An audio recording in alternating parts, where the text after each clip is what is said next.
meresap ke dalam diri Nabi Muhammad sehingga diajarkanlah kepada umat muslim. Tapi kan tadi udah saya contohin, Bang. Nabi Muhammad itu nggak bisa menulis dan dia mendikte dari Zaid itu bukan berarti dia melihat tulisan dari Zaid. Tadi udah dijelaskan. betul Bang, tapi Zaid ini belajar dari mana? Karena katanya Yang dulu menuliskan syair tuh Zaid. Penulis syair dia di Arab tuh dulu. Jadi makanya dia pintar. Kalau jalur pendidikannya formal kayak kita, nggak ada formal kayak kita. berarti gurunya bukan Nabi Muhammad aja kan gitu ya, Pak Ustadz ya? Itu sih sebenarnya. Lah Zaid itu udah pinter Bang sebelum jadi sekretaris Nabi.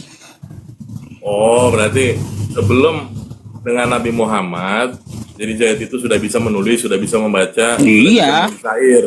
Begitu ya Pak? Baru sinkron, itulah penjelasan yang saya Iya. dengar gitu Pak Ustadz ya. Nggak apa-apa ya Pak Ustadz ya? Itu cuma Nggak apa-apa. nggak paham gitu loh cerita di Google. Kenapa Nabi Muhammad nggak bisa nulis, nggak bisa baca, tapi ngajarkan kaligrafi kan gitu kepada. Oh, jadi Zaid itu belajar menulis bukan dengan Nabi, bukan. Ya berarti ada lagi gurunya kan gitu ya. Iya. Itu baru mantap. Jadi itu sahabat Nabi Zaid bin Sabit yang menuliskan Al-Quran. Dia angkat jadi sekretaris Nabi itu. Ya. Nah gitu. Kan gurunya bukan hanya dia, itu maksud saya. Kalau hanya gurunya Nabi Muhammad saja, kan nggak sinkron kita sebagai manusia memikirkannya gitu Pak Ustadz ya. Tapi kalau gurunya banyak, Iya. oke, mantap. Iya, Terima kasih, jadi Pak. Zaid bin Sabit, Zaid itu perlu Anda ketahui dia udah bisa baca tulis sebelum dia dengan Nabi gitu. Ya. Jadi metodenya tadi dari hafalan Zaid, bukan dari tulisan Zaid. Gitu Bang. Iya, karena saya hanya baca tadi begitu kok. Gurunya cuma satu yang ditulis bawahnya. Tapi kan ternyata banyak sebelum itu udah pintar dia. Gitu Pak Ustadz Iya. ya. Tetap Pak Ustadz. Boleh saya tanya balik Bang? Boleh Pak Ustadz. Heeh. Tapi jangan susah-susah. Nah, Kak. Saya nggak tahu ukuran susah itu kayak gimana gitu. Jadi saya mau Kayak tahu. tadi aja, Ya, nggak usah. Iya. seperti Al-Quran tadi kan metodenya ya ketika turun wahyu kepada Nabi ya didiktekan kepada Zaid kan gitu. Langsung ketemu tatap muka gitu. Antara Nabi Muhammad dan Zaid didikte Nabi Muhammad dituliskan Zaid. Lalu setelah ditulis Zaid dia ulang tulisannya itu dia bacakan. Tapi langsung didengarkan Nabi. Ketika Nabi mendengarkan ya apa yang dikatakan oleh Zaid baru diokekan Nabi. Oke, betul Zaid. Tulisannya seperti itu. Baru disebar itu Al-Quran. Nah, sekarang pertanyaannya Bible kayak gimana? Adakah Paulus ketemu Yesus langsung berhadapan? Yesus kayak gini tulisannya kata Paulus. Ada nggak? Paulus dan Yesus itu kan dalam bentuk cahaya Pak Ustadz. Iya, tulisan-tulisan dari Paulus itu ada nggak didikte Yesus langsung tatap muka? Begini Pak Ustadz, kita bicara lebih dalam lah kalau kayak gitu ya. Misalnya Paulus menyebarkan firman Tuhan yang tadinya dia membenci ajaran Kristen ya, sampai membunuh pengikut-pengikut Yesus, ya kan? Nah pada saat dia ditampakkan cahaya, dia menjadi baik lah, menjadi pemberita Injil lah, pemberita sukacita. Nah, maksudnya gini Bang, yang saya tanyakan poinnya, poinnya sama Anda. Gimana? Ini jawabannya sebentar. Apapun yang ada dalam pikirannya setelah berjumpa melalui cahaya dengan Yesus, itu sudah Allah lah yang bertindak di Paulusnya. Pemikiran Paulus berarti Bang. Di mana kita bisa menjamin kayak gitu? Iya kan ini kan kuasa Tuhan Bang, nggak bisa logika manusia nggak bisa masuk semua. Kita butiran debu lah. Gitu loh Bang. Kayak gimana ya cara memverifikasi tulisannya itu benar atau tidak? Gampang. Kan kayak gitu. Gampang. Terus kagak usah Paulus, Lukas kayak gimana? Dia kan mengambil dari kesaksian. Paulus dulu nih, gampang cara mengidentifikasinya Bang Yusuf. Misalnya kita ada saudara kita atau saudara saya lah nih ya, sedang butuh bantuan kayak di Sumatera, ya kita sumbang.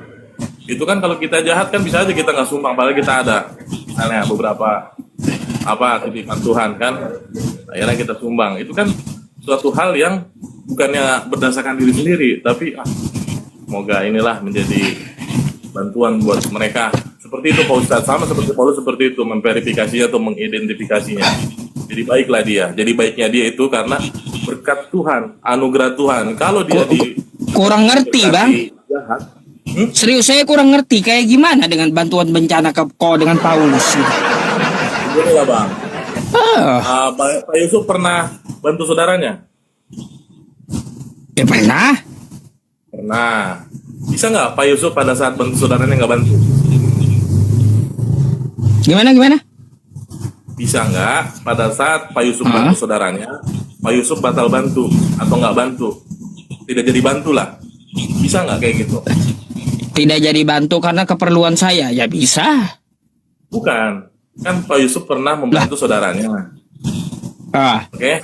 Nah, pada saat Pak Yusuf bantu saudaranya itu, Pak Yusuf mempunyai peluang atau kesempatan untuk tidak bantu saudaranya, betul? Peluang. Apa Ya, alasannya? peluang. Kan gitu pula. Iya. Ini agak ini memang agak gimana ya? Kita bisa berbuat baik sama orang. Saat ini jam 9 malam ya. Kita bisa menyumbangkan ataupun berbuat baik lah. Tapi di jam ini kita juga punya kesempatan untuk tidak berbuat baik sama orang atau tidak perlu membantu orang, benar nggak? Terus? Iya, di situ kenapa kita tetap berbuat baik sama orang atau Pak Yusuf bantu saudara Pak Yusuf? Karena Pak Yusuf diberkati atau dianugerahi rasa kasih kepada sesama lebih besar daripada tidak membantu. Itu yang menganugerahkan adalah Tuhan sendiri, kuasa Tuhan itu. Gitu maksudnya. Bukan bang, salah Anda. Kalau saya pengen bantu itu kemauan saya. Betul, kemauan Pak Yusuf. Tapi kan yang memberkati segala tingkah laku Bapak itu adalah kan Tuhan, Allah. Begitu Pak Yusuf. Bapak Yusuf nggak bisa hidup sendiri tanpa pencipta, tanpa diberkati, tanpa di... Jauh kali bang, kalau contohnya ke situ kayak gitu bisa saya bantah. Kalau saya mau bantu itu kemauan saya. Jadi kalaunya Anda larikan ke Paulus, nanti Paulus mau tulis bisa mau enggak, kan kayak gitu. Ayo. Nah, memang seperti itu bisa Pak. Bisa Pak Ustaz. Nah, bisa nulis udah bisa tahu ada nggak? Oh ya. Jadi ya bang ya, kalaunya Paulus mau tulis atau kagak, nanti yang Ya, memverifikasinya dari Yesus itu bisa atau kagak gitu secara langsung. Apakah ini Jadi, firman kalau dari Tuhan atau ilham dari Tuhan, ini bukan dari Tuhan? Gimana cara filternya pula? Iya Pak Yusuf. Itu bang, bukan berkaitan dengan Tuhan. Itu terkait masalah yang Anda contohkan terkait pilihan saya. Kalau Anda larikan ke Paulus, jadi itu artinya kitab itu maunya Paulus. Dan itu udah firman Tuhan bang, yang diturunkan ke dalam Paulus sehingga dia mengerjakannya, memberitakan kebenaran apa yang didapat dari pertemuan dengan cahaya tersebut, yang dimana cahaya itu adalah Yesus. Begitupun kita mau bantu orang, juga kita nggak bantu, kan gitu. Saya nggak ini bang, saya tahu cerita kisah para rasul 9 itu saya tahu. Yang saya pertanyakan kepada Anda dari tadi, gimana cara memverifikasinya bahwa tulisan Paulus itu benar? Kayak Nabi kan tatap muka. Adakah kejadian Paulus waktu menulis tatap muka dengan Yesus? Ya nggak ada, nggak sebegitunya. Oh ya nggak ada, udah berarti. Kan kalau nggak ada, kalau anda jawab nggak ada di depan tadi udah ngerti saya gitu. Gitu. Jadi level kita naik, gitu loh. Soalnya saya to the point. Kalau kita kan nggak bisa lagi meragukan tentang Quran itu karena langsung diverifikasi Nabi. Nah, kalau kita melihat tulisan Paulus bisa diragukan kalau kayak gitu. Sekarang gini Pak Ustaz, seperti Pak Ustaz bilang tadi, muridnya Nabi Muhammad itu sudah pintar. Pintar dari mana Pak Ustaz? Kalau saya mau berpikiran seperti itu karena bahan dasar Google kami itu gurunya Muhammad. Kan bisa aja kayak gitu. Tapi kan saya membuka mindset saya dengan keterangan Pak Yusuf biar sinkron. Begitu Pak Ustadz. Tapi sebenarnya tadi bisa ngotot saya screenshot Google. Gurunya cuma satu, Nabi Muhammad. Tapi saya Gurunya cuma satu sependapat. Bang, saya heran aja. Anda bilang Google menyebutkan gurunya Zait adalah Nabi. Itu sahabatnya, bukan gurunya sih. Gurunya, Bang. Yang menuliskan Guru Zait itu sebelum Nabi Muhammad udah ada. Kalau baca tulis bukan belajar dengan Nabi. Kan udah dijelaskan tadi itu. Iya, makanya saya membuka mindset saya. Oh, dia sebelum gabung sama Nabi Muhammad sudah pintar. Udah ada gurunya lagi. Oke, kan gitu. Artinya saya membuka mindset dari penjelasan Pak Yusuf. Nah, kalau saya jawab pertanyaan Pak Yusuf ada jawaban tidak atau enggak, mindset kita kan nggak terbuka nih. Mindset secara Kristen, gitu loh Pak. Kayak gini aja. Mungkin kalau ke Paulus itu kejauhan Bang ya. Udah tahu jelas nggak ada. Coba Anda buka Lukas 1 sampai 3 coba. Lukas 1 sampai 3 aduh. Ayat tadi pertanyaan simpel-simpel Bang, nggak ada ayat-ayat loh Pak Ustadz. Saya kitab suci itu bukan diperdebatkan tapi untuk ibadah saya. Nggak mau Pak Ustadz ya? Ya iya. Tahu saya, cuma kan kalau masalah kitab ya perlu datanya. Kitab ini dari mana? Kan gitu. Bukan memperdebatkan kitabnya, tapi memperdebatkan kitab ini dari mana. Bagaimana prosesnya? Coba Anda buka Lukas 1 sampai 3. Prosesnya itu. Udah lama banget prosesnya kalau bahas proses Pak Ustadz. Asli untuk ibadah aja saya di sini untuk. Nah, udah, saya saja aja yang bacain lah. Oke. Yang benar, sorry ya. Coba buka. Ya, silakan. Theophilus yang mulia, banyak orang yang berusaha menyusun suatu berita tentang peristiwa-peristiwa yang telah terjadi di antara kita. Seperti yang disampaikan kepada kita oleh mereka dari semula adalah saksi mata dan pelayan firman. Karena itu, kata Lukas, setelah aku menyelidiki segala peristiwa itu dengan seksama dari asal mulanya, aku mengambil keputusan untuk membukukannya dengan teratur bagimu. Bang, pertanyaannya, kok ini kitab penyelidikan? Mana verifikasi dari Yesus? Lalu kitab penyelidikan ini Anda pakai buat ibadah gitu. Jadi kitab kita ya. Sebenarnya nggak perlu diverifikasi karena kita itu nggak main-main Bang, nggak perlu. Nggak bisa Bang. Nggak perlu iya. Bang, kagak usah masalah kitab suci, kagak usah masalah kitab suci, masalah pembuktian hukum di Indonesia aja perlu verifikasi dan apa saksi. Hukum yang ada di sekarang ini ya nggak ada apa-apanya dibandingkan dengan Alkitab itu Bang. Nah, makanya hukum-hukum aja perlu verifikasi. Kan kayak gitu. Dari mana bukti itu benar? Dari mana ya berita itu benar? Saya bisa aja menulis. Kata saya hari ini Yesus turun ke Kalimantan. Tiba-tiba nanti 1000 tahun ke depan berita ini dijadikan kitab suci oleh Kristen. Itu sangat luar biasanya Alkitab itu Bang. Jadi perlu diverifikasi, nggak perlu diselidiki, dicek, ya kan? Pokoknya udah luar biasa lah itu Alkitab itu. Imani saja kalau kayak gitu Bang. Kalau saya nggak mau yang kayak gitu, saya harus verifikasi ini benar atau tidak. Nggak sembarangan. Jadi kalau nggak benar bagaimana Pak Ustadz?